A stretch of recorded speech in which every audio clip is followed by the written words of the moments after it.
এইটা হলো ওয়ানপ্লাসের একদম লেটেস্ট ফোন OnePlus 12 এবং এই ফোনটা যদি এখন আপনি প্রি ওন মার্কেটে কিনতে যান তাহলে দেখবেন 70,000 টাকার আশেপাশে আপনি কিনতে পাচ্ছেন। এবং একটা জিনিস খেয়াল করলে আপনি দেখতে পারবেন এই ফোনের সময় স্যামসাংয়ের S24 আলট্রা লঞ্চ হয়েছে এবং 15 Pro Max আইফোনের লঞ্চ হয়েছে এবং সেগুলো কিন্তু 1 লাখ টাকার উপরে আপনাকে কিনতে হচ্ছে। তাহলে 70,000 টাকা দিয়ে এখন OnePlus 12 কিনলে আসলে কেমন হবে? তার জন্য আমি 3টা প্রশ্ন আপনাদের সামনে রেখে দিচ্ছি এবং এই 3টা প্রশ্নের উত্তরে আজকে দিব। সো এগুলো যদি আপনি বুঝতে পারেন বা অ্যান্সারটা পেয়ে যান তাহলে কিন্তু আপনি ইজিলি বুঝে ফেলবেন যে 70,000 টাকার আশেপাশে এই ফোনটা কেনা আপনার উচিত হবে কিনা। তার প্রথম প্রশ্ন দেখেন, এই ফোনটা এখন যে 70,000 টাকায় কিনতেছেন OnePlus-এর একদম লেটেস্ট ফোন এবং অন্যান্য ব্র্যান্ডের যেসব লেটেস্ট ফোনগুলো আছে সেগুলোর সাথে এটা আসলে টক্কর দিতে পারে কিনা। আর একটা প্রশ্ন হচ্ছে, এই বাজেটে যদি অন্যান্য ব্র্যান্ডের ফ্ল্যাগশিপ প্রিয়ন ফোন এখন পান 70,000 টাকার আশেপাশে, সেইগুলোর সাথে কম্পেয়ার করলে এইটা কি এগিয়ে থাকে নাকি সেইগুলোর সাথে আসলে পারে না? আর একটা প্রশ্ন হচ্ছে, 70,000 টাকায় এই মুহূর্তে পার্টিকুলারলি OnePlus 12 ফোনটা কারা কিনবেন? তো এই মূল প্রশ্নগুলোর উত্তর দেওয়ার আগে আপনাদেরকে একটু বলে দেই, এই মুহূর্তে যদি আপনি ফ্ল্যাগশিপ প্রিয়ন ফোন কিনতে চান বা আপনার হাতের পুরাতন ফোন এক্সচেঞ্জ করতে চান তাহলে MK মোবাইল পয়েন্টে কন্ট্যাক্ট করতে পারেন। তাদের শোরুমের ঠিকানা, ফেসবুকের লিঙ্ক বিস্তারিত এই ভিডিওর ডেসক্রিপশন দেওয়া আছে, আপনার চাইলে ঘুরে আসতে পারেন। তো একদম প্রথমে এটার ডিজাইন এবং ডিসপ্লে নিয়ে কথা বলতে চাই। তাহলে ডিজাইন এবং ডিসপ্লেকে প্রায়োরিটি দিয়ে যারা একটা ফোন কিনতে চান তাদের জন্য কিন্তু ইজিয়ার হবে। তো এটার ফ্রন্টে যদি আপনি দেখেন এখানে 6.82 ইঞ্চির একটা LTPO অ্যামোলেড ডিসপ্লে দেখতে পাচ্ছেন। নিঃসন্দেহে এটা খুবই সুন্দর একটা ডিসপ্লে, এটার কালার খুবই সুন্দর এবং এটার ব্রাইটনেস কিন্তু একদম ইমপ্রেসিভ লেভেলের। এটা 4500 নিট পর্যন্ত ব্রাইটনেস আপনাকে দিবে। তবে আমার কাছে মনে হয় যে এখনও পর্যন্ত বা বেশ কিছুদিন ধরে অন্যান্য ব্র্যান্ডগুলো এই গেমটা খেলতেছে, সেটা হচ্ছে যে স্ক্রিনের ব্রাইটনেস নিয়ে। অনেকে 2000 নিট দিচ্ছে, কেউ 2600 নিট দিচ্ছে, কেউ 4500 নিট দিচ্ছে। তো এইটা কিন্তু খাতা কলমে অন্যান্য স্মার্টফোনের থেকে অনেক বেশি। তবে এটা একটা গিমিক টাইপের, মানে আপনি এই মুহূর্তে যে একটা 1500 বা 1200-1300 নিটের একটা ডিসপ্লেও ইউজ করেন সেটা আপনি ডে লাইটে ইউজ করতে গেলে আপনার কোনো প্যারা হচ্ছে না।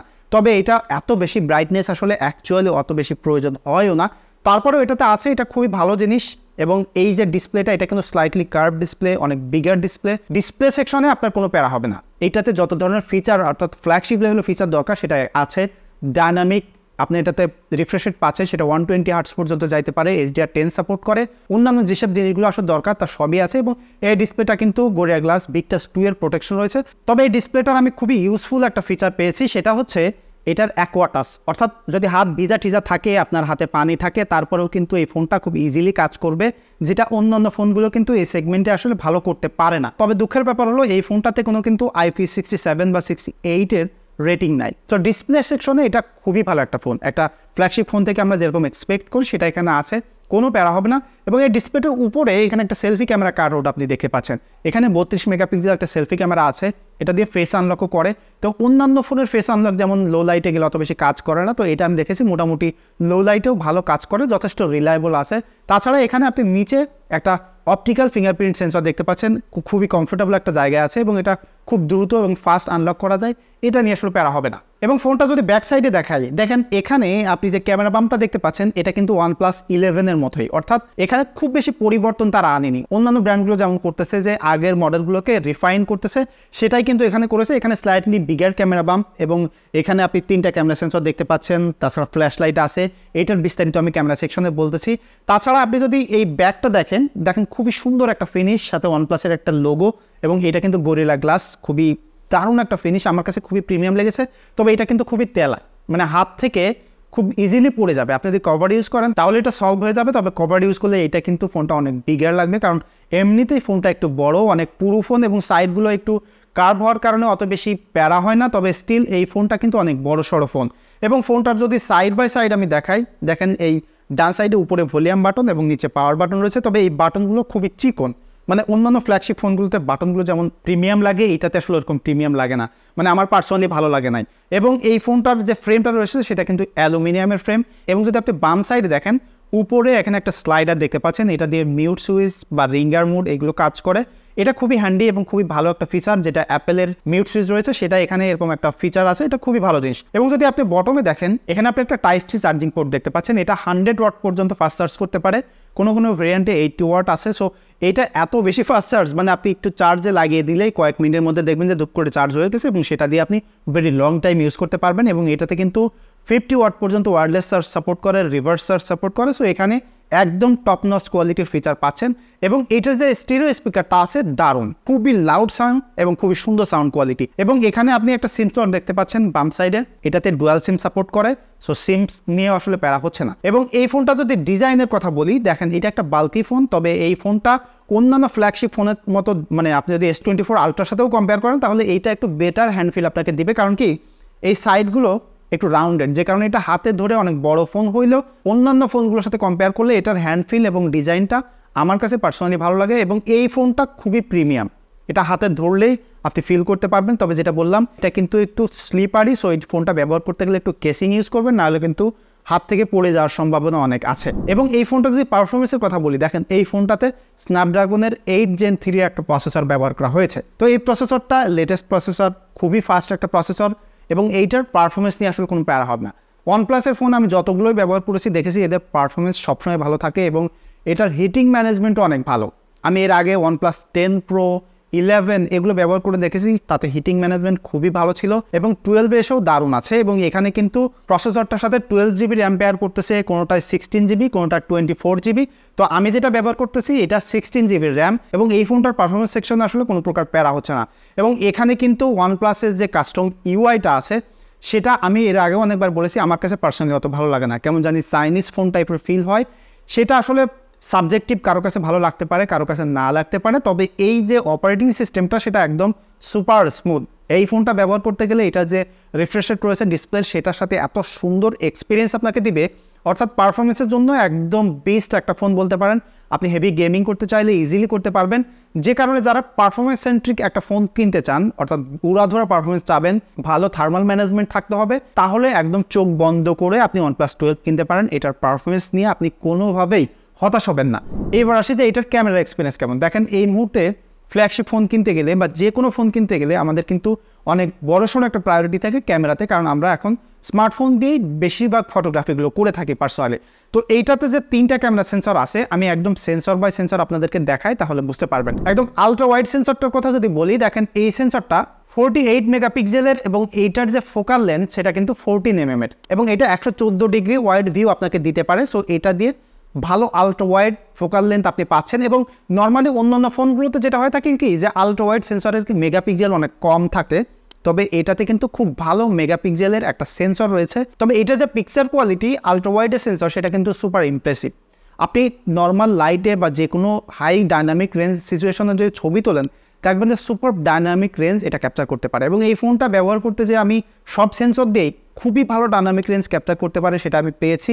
এবং এটা লো লাইটেও খুব ভালো পিকচার আপনাকে দিবে, অর্থাৎ যে আলট্রা ওয়াইড সেন্সরটা এখানে আছে সেটা দিয়ে খুব নর্মাল একটা জায়গাকে এক্সট্রা অর্ডিনারি একটা ভিউ দিতে পারবেন এবং সেই পিকচারটার ডিটেইল কিন্তু খুবই ভালো থাকবে, কালারও খুবই ভালো। সেইটা নিয়ে আসলে কোনো প্রকার প্যারা আপনার হবে না, যে কোনো কন্ডিশনেই এটা আলট্রা ওয়াইড সেন্সরের পিকচার আপনার ভালো লাগবে 100%। এবং যদি মেইন সেন্সরের কথা বলি, দেখেন মেইন সেন্সরে যে সেন্সরটা এখানে ব্যবহার করেছে সেটার ফোকাল লেন্থ হলো 23 mm এবং এটার মেগাপিক্সেল হলো 50। সো এটা যথেষ্ট ক্যাপাবল একটা সেন্সর, যেমনটা আমি বলতেছিলাম যে সব সিনারিওতেই এটা খুবই ভালো ডাইনামিক রেঞ্জ ক্যাপচার করে এবং এইটার পিকচার কোয়ালিটি আপনার খুবই ভালো লাগবে। তবে একটা উইয়ার্ড জিনিস আমি দেখেছি, সেটা হচ্ছে আমি যখন মানে একই জায়গায় ছবি তুলতেছিলাম, আলট্রা ওয়াইডে যখন ছবি তুলতেছি দেখেছি খুবই ভালো এক্সপোজড পিকচার আমি পাচ্ছিলাম, সেইটার সাথে কম্পেয়ার করলে মেইন সেন্সরে মাঝে মাঝে একটু আন্ডার এক্সপোজ পিকচার পাচ্ছিলাম। তবে এটা সার্টেন সিনারিওতে মাঝে মাঝে এটা আসলে মানে খুব বেশি কনসিস্টেন্ট ছিল না, মাঝে মাঝে এরকম খারাপ হচ্ছিল, তবে মোস্ট অফ দ্য টাইম এইটা দিয়ে খুবই ভালো ছবি আমি পেয়েছি। যে অন্যান্য যেসব ফ্ল্যাগশিপ লেভেলের ফোনগুলো আছে সেগুলোর সাথে কম্পেয়ার করলে আমার কাছে মনে হয় এটাতে খুবই ভালো ডাইনামিক রেঞ্জ ক্যাপচার করতে পারে এবং এটার মেইন সেন্সর যেটা আছে সেটা দিয়ে আপনি নিশ্চিত মানে ভালো ছবি পাবেন। এটা নিয়ে আসলে কোনো প্রকার কমপ্লেন আপনার থাকবে না, সেটা লো লাইট হোক এবং প্রপার লাইট হোক। এবং আমি একটা জিনিস খেয়াল করলাম, সেটা হচ্ছে লো লাইটে খুব বেশি কনসিস্টেন্ট ছিল না, এই একটা প্রবলেম এটাতেও আমি ফেস করেছি, সেটা খুবই মাইনার। কিছু কিছু ক্ষেত্রে দেখলাম যে লো লাইটে ওই রকম লেভেলের ফটো বা ওই রকম লেভেলের এক্সপোজ পিকচার দেয় না, যেমনটা আপনি যদি আইফোন বা স্যামসাংয়ের অন্যান্য ফ্ল্যাগশিপ ফোনের সাথে কম্পেয়ার করেন। তবে এটা যেটা বললাম যে ওভারঅল কম্বো হিসাবে ধরলে এটার পিকচার কোয়ালিটি নিয়ে আসলে কোনো প্রকার প্যারা হচ্ছে না। এবং অন্য যে টেলিফটো লেন্সটা এখানে রয়েছে সেটা কিন্তু 64 মেগাপিক্সেলের একটা সেন্সর এবং এটার ডিফল্ট ফোকাল লেন্থ হলো 70 mm এবং এইটা অপটিক্যালি জুম করে 6x আপনি একদম নেটিভলি ছবি তুলতে পারবেন। তাছাড়া 120x পর্যন্ত আপনি ছবি তুলতে পারবেন। তবে এইরকম যে এক্সট্রা জুম করার যে ফিচারগুলো, এগুলো মানে সবসময় আমি দেখেছি যে কোনো কাজের না, এগুলো আসলে খুব বেশি ইউজফুল না। এটা আসলে গেমিং টাইপের কোম্পানিগুলো সেল করার জন্য এরকম বেশি বেশি জুমের ক্যাপাবিলিটি তারা দেখায়, এবং এটাতে আমি দেখলাম সর্বোচ্চ 20x পর্যন্ত আপনি জুম করে ছবি তুলতে পারবেন এবং সেই ছবির শার্পনেস এবং ডিটেল খুবই ভালো থাকে। তবে যে নেটিভলি 3x এবং 6x এর যে ছবি, সেটা একদম প্রেমে পড়ার মতো। এইটার ছবির ডিটেল খুবই ভালো থাকে এবং এই সেন্সর বা এই ক্যামেরা সেটআপ নিয়ে ছবি তুলতে গেলে যেটা হচ্ছে কি, যে কোনো জায়গায় সাবজেক্ট থাকুক, আপনি যেখানেই দাঁড়িয়ে আছেন সাবজেক্টকে কাছে টেনে এনে ইচ্ছা মতো আপনি ফ্রেম করে ছবি তুলতে পারবেন। অর্থাৎ extra wide, medium focal length, zoom, extreme zoom সব কিন্তু এটাতে পাচ্ছেন। এবং এরকম একটা ফ্ল্যাগশিপ ফোন ব্যবহার করতে গেলে আমরা কিন্তু এটাই এক্সপেক্ট করি এবং সেটা এটাতে আছে। অর্থাৎ ওভারঅল এটার ছবি তুলতে গেলে আপনার কোনো ফোকাল লেন্থের অভাব হচ্ছে না, পিকচার কোয়ালিটি যথেষ্ট ভালো, জাস্ট দুইটা যে মাইনর প্রবলেমের কথা বললাম তাছাড়া।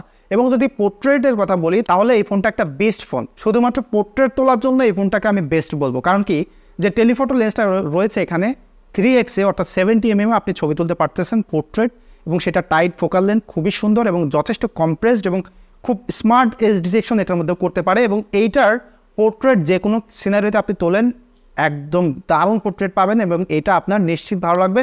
এবং এই সেটআপে ছবি তুলতে গেলে সবসময় আমি একটা জিনিস খেয়াল করলাম, ছবি তোলার পরে প্রসেস হইতে খুব বেশি টাইম লাগে না। এই জিনিসটা আমি খুবই বিরক্ত হই যখন পিক্সেল ফোন ব্যবহার করি বা স্যামসাংয়ের, সেই দিক থেকে এটা খুবই সুন্দর। মানে আপনি ছবি তুললে লিটারেলি কয়েক ব্লিঙ্ক অফ সেকেন্ডের মধ্যে এটা ছবি প্রসেস হয়ে যায় এবং দেখতে খুবই ভালো লাগে এবং এটার কালার খুবই সুন্দর, যে কারণে এটার যে পোর্ট্রেট তোলার ক্যাপাবিলিটি আছে সেটা খুবই সুন্দর হবে। একদম চোখ বন্ধ করে পোর্ট্রেট ছবি যারা পছন্দ করেন বা তুলতে চান তারা এটা কিনে ফেলতে পারেন। এবং যদি এটা সেলফি ক্যামেরার কথা বলি, দেখেন এটাতে সেলফি তোলার জন্য যে 32 মেগাপিক্সেল সেন্সরটা রয়েছে সেটার ফোকাল লেন্থ কিন্তু 21mm। সো যথেষ্ট ওয়াইড একটা ফোকাল লেন্থ এখানে আপনি পাচ্ছেন এবং সেলফি তুলতে গেলে এটা আপনার ভালো লাগবে। আপনি যদি পোর্ট্রেট সেলফি তোলেন বা নর্মাল সেলফি তোলেন ভালো লাগবে, তবে এটা বেস্ট নয়। আপনি তো অন্য ফ্ল্যাগশিপ ফোনের সাথে কম্পেয়ার করেন বা এই দামে অন্য পুরাতন অন্য স্যামসাংয়ের ফ্ল্যাগশিপের সাথে কম্পেয়ার করেন, তারপরেও আসলে এটা সেলফি অতটা ভালো হবে না। মানে এইটা সেলফি তোলার জন্য বেস্ট নয়, তবে স্টিল অন অ্যান অ্যাভারেজ যদি সেলফির কথা বলেন তাহলে আসলে ভালো লাগবে। বাট আপনি যদি কোনো S23 আলট্রা এক্সপিরিয়েন্স করেন স্যামসাংয়ের বা S22 আলট্রাও যদি এক্সপিরিয়েন্স করেন তাহলে এটা আপনার কাছে অত বেশি ভালো লাগবে না। এবং যদি এইটার আমি ভিডিও কোয়ালিটির কথা বলি, দেখেন এইটার ভিডিওর এক্সপিরিয়েন্স OnePlus আমার কখনোই ভালো ছিল না। 12 এসে যথেষ্ট ইমপ্রুভ হয়েছে বেশ কিছু দিক থেকে এবং ভিডিও স্যাম্পল সহ আমি দিয়ে দিচ্ছি, আপনারা দেখেন তাহলে বুঝতে পারবেন। OnePlus 12 এর ভিডিওতে এখন দেখতে পাচ্ছেন ফাঁকা মাঠে এখানে একটা ফ্রেন্ডলি ম্যাচ হইতেছে। তো ভাবলাম যে এটা একটু দেখাই আপনাদেরকে, গ্রামের ছেলেরা আসলে কীভাবে খেলাধুলা করে। যারা আসলে আমরা গ্রামের তারাই বুঝি যে এরকম মজাটা আসলে কেমন, তবে যারা শহরে তারা তো জানেন না। তবে এখন যে ভিডিওটা আপনারা দেখতে পাচ্ছেন সেটা কিন্তু OnePlus 12 এর আলট্রা ওয়াইড যে সেন্সরটা আছে সেটা দিয়ে। এবং OnePlus-এর ফোন আমি আগে কাউকে সাজেস্ট করতাম না একটাই কারণে, সেটা হচ্ছে তাদের ভিডিওগ্রাফির এক্সপিরিয়েন্স ভালো ছিল না। ফটোগ্রাফি খুবই ভালো ছিল এবং গেমিংয়ের জন্য পারফরমেন্সের জন্য কিন্তু যথেষ্ট ভালো ফোন তারা বানায়। এবং OnePlus 11 পর্যন্ত যে প্রবলেমটা ভিডিওগ্রাফিতে ছিল সেটা হচ্ছে যে ভিডিও করতে যে আমি লেন্স শিফট করতেছি এই জিনিসটা আসলে ওই ফোনে ছিল না, যে কারণে আমি কাউকেই সাজেস্ট করতাম না যে ভিডিওগ্রাফির জন্য OnePlus কিনতে। এবং তাদের ভিডিও কোয়ালিটিও আসলে অত বেশি ভালো ছিল না, যদিও স্টেবল ফুটেজ পাওয়া যেত, বাট ভিডিওর কোয়ালিটি আসলে ভালো ছিল না, স্টেবিলিটি ঠিকঠাক ছিল। তবে এখানে OnePlus 12 এসে সেই সমস্যাটারই সমাধান করেছে, যদিও তারা অনেক লেটে করেছে। এটা খুবই মানে কমন সেন্সের ব্যাপার ছিল যে আপনি ভিডিও করতে গেলে যদি লেন্স শিফটিং না করতে পারেন সেটা খুবই খারাপ ব্যাপার। তো এখন আসলে সেটা করতে পারতেছেন এবং এই সেন্সরটা দিয়ে মানে যতগুলো সেন্সর আছে আপনি চাইলে ওভারঅল 4K 60 ফ্রেম পর্যন্ত শ্যুট করতে পারবেন, তবে 8K পর্যন্ত শ্যুট করা যায়, তবে সব সেন্সর দিয়ে নয়। এখন আমি 4K 30 ফ্রেমে শ্যুট করতে পারতেছি বা করতেছি আর কি। এখন দেখতে পাচ্ছেন আলট্রা ওয়াইড সেন্সর, আমি যদি মেইন সেন্সর এখন শিফট করি দেখেন 1x এর যে ভিউটা দেখতে পাচ্ছেন। এবং এই মেইন সেন্সরটাকেই আবার 2x এ ডিজিটালি কিন্তু জুম করা যায়, দেখুন একটু টাইট ফোকাল লেন্থ পাচ্ছেন। এবং যখন থার্ড লেন্স আমি টেলিফোটো লেন্সে শিফট হচ্ছি দেখেন 3x এ যে খুব ক্রিস্প ভিডিও আপনি দেখতে পাচ্ছেন। এবং এখানে কিন্তু এটা অপটিক্যাল জুম লেন্স, যে কারণে এখানে 6x পর্যন্ত দেখেন যাচ্ছে আমি, এখানে খুব টাইট ফোকাল লেন্থ পাচ্ছেন এবং খুব যথেষ্ট ভালো ভিডিও কিন্তু এখানে কোয়ালিটি সম্পন্ন দেখতে পাচ্ছেন। এবং এইটা কিন্তু আরও জুম করা যায়, আমি যদি জুম করে আপনাদেরকে একটু দেখাই, দেখেন কত দূরে দেখতে পাচ্ছেন, খেজুর পাড়তেছে গাছে, একটু দেখাই। তো দেখেন কত টাইট ফোকাল লেন্থ। এবং আমি যদি আরও জুম করে চলে যাই একদম খেজুর দেখতে পাচ্ছেন এখানে তো এটা আরও জুম করে যাওয়া যায়, তবে এরপরে আসলে জুমে গেলে অত বেশি ভালো কোয়ালিটি ভিডিও থাকে না, এটাই স্বাভাবিক, কারণ স্মার্টফোনের সেন্সর আর কতটুকুই বা হয়ে থাকে। এইটা হলো সিনেমাটিক মোডের ভিডিও দেখতে পাচ্ছেন। এর সবগুলো সেন্সর দিয়েই আপনি সিনেমাটিক অর্থাৎ ব্যাকগ্রাউন্ড ব্লার করে ভিডিও করতে পারবেন, এবং সেটা কিন্তু অনলি ফুল এইচডি 4K-তে করতে পারবেন না। তবে এই বাজেটে যেসব ফোন আছে বা অন্যান্য ব্র্যান্ডের যেসব টপ টিয়ার ফোনগুলো এখন আছে, তাই সেগুলোতে কিন্তু একদম 4K ইজিলি শ্যুট করা যায়। তবে এখানে ভিডিও সেক্টরে কিন্তু অনেক বেশি ত্রুটি, অনেক বেশি পিছিয়ে আছে এই ফোনটা, সেটা হোপফুলি আপনারা অন্য অন্য স্যাম্পল দেখে বা সেলফি ক্যামেরা স্যাম্পল দেখেও বুঝে ফেলতে পারবেন। এবং যেটা বললাম যে ভিডিওগ্রাফিকে প্রায়োরিটি দিয়ে আসলে এই ফোন কেনা ঠিক হবে না, মোটেও নয়। এটা হলো সেলফি ক্যামেরা ভিডিও, এটা সর্বোচ্চ 4K 30 ফ্রেম পর্যন্ত শ্যুট করা যায়। তবে এখানে যে জিনিসটা আপনারা ডিসপ্লেতেই দেখতে পাচ্ছেন, দেখেন আমার পিছনে যখন স্কাই আছে, আমার ফেসটা কিন্তু খুব ভালোভাবে এক্সপোজ করতে পারতেছেন, অর্থাৎ ডাইনামিক রেঞ্জ ক্যাপচার করতে পারার ক্যাপাবিলিটি বা ফেসটাকে সুন্দরভাবে যে এক্সপোজ করার দরকার, আমার যে এখানে সাবজেক্ট ছিল আমার ফেসটা, সেটা কিন্তু সুন্দরভাবে ডিটেক্ট করতে পারেনি, যে কারণে ভিডিও করার জন্য কিন্তু এরকম কন্ট্রাস্টি সিচুয়েশনে ভালো হবে না। তাছাড়া এটার ওভারঅল ভিডিও কেমন দেখেন, যদি একদম প্রপার লাইট থাকে, লাইট আপনার ফেসে পড়ে, সেক্ষেত্রে কিন্তু যথেষ্ট ভালো ভিডিওগ্রাফি আপনি করতে পারতেছেন। এবং আপনি দেখেন খুব ভালো একটা ওয়াইড ফোকাল লেন্থও পাচ্ছেন। সো যারা আসলে ব্লগ টাইপের ভিডিও করতে চান তাদের জন্য ঠিক আছে, তবে একটা জিনিস মাথায় রাখতে হবে, কন্ট্রাস্টি জায়গায় কিন্তু ভালো ভিডিওগ্রাফি করতে পারে না। সো ওভারঅল এই ফোনটাকে ডেফিনেটলি আপনি একটা ভিডিও সেন্ট্রিক ফোন বলতে পারেন না। যারা আসলে কন্টেন্ট ক্রিয়েট করার জন্য, ভিডিওগ্রাফির জন্য একটা ফোন নিতে চান, তারা কিন্তু এই ফোনটা নেবেন না। বাট ওভারঅল কম্বো যেটা আমি বললাম, যে ভালো পারফরমেন্স, ভালো ডিসপ্লে এবং মোটামুটি মডারেট টাইপের ভিডিওগ্রাফি এবং ভালো ফটোগ্রাফির এক্সপিরিয়েন্সের জন্য কিন্তু ওভারঅল ফোনটা কেমন হবে এবং এটার ওভারঅল সাউন্ড কেমন ক্যাপচার করতে পারে, সেটাও কিন্তু হোপফুলি আপনারা এই ছোট্ট একটা ভিডিওর মাধ্যমে দেখে ফেলতে পারলেন। এইবার আসি যে এইটার ব্যাটারি এক্সপিরিয়েন্স কেমন। দেখেন এই ফোনটাতে 5400 মিলিঅ্যাম্পিয়ার একটা ব্যাটারি ব্যবহার করা হয়েছে, এবং এটাতে 100 ওয়াট পর্যন্ত ফাস্ট চার্জ করতে পারবেন, 50 ওয়াট পর্যন্ত ওয়্যারলেস চার্জ। সো চার্জ যদি ফুরায়ও যায়, আপনি কয়েক মিনিটের মধ্যে চার্জ করে ফেলতে পারতেছেন। এবং এইটার ব্যাটারি ব্যাকআপ একদম ইমপ্রেসিভ। এইটা আমি একদম হেভি ইউজ করে 7 ঘন্টা 6.5 ঘন্টা এরকম স্ক্রিন অন টাইম পেয়েছি। 120 হার্টজে চলতেছিল, আমার এই যে অলওয়েজ অন ডিসপ্লে অন করা ছিল।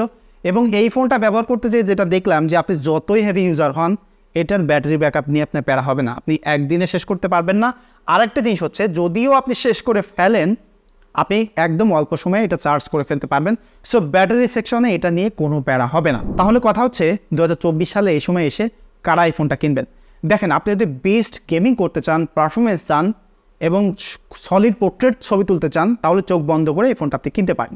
বাট আপনি যদি ভিডিওগ্রাফিকে প্রায়োরিটি দিয়ে একটা ফোন কিনতে চান, তাহলে ডেফিনেটলি আমি বলবো যে এটা অ্যাভয়েড করেন। এই বাজেটে যদি পুরাতন S22 আলট্রাও আপনি পান, S23ও কিনতে পারেন, বা iPhone 13 Pro কিনতে পারেন, তাহলেও এইটার থেকে অনেক ভালো হবে।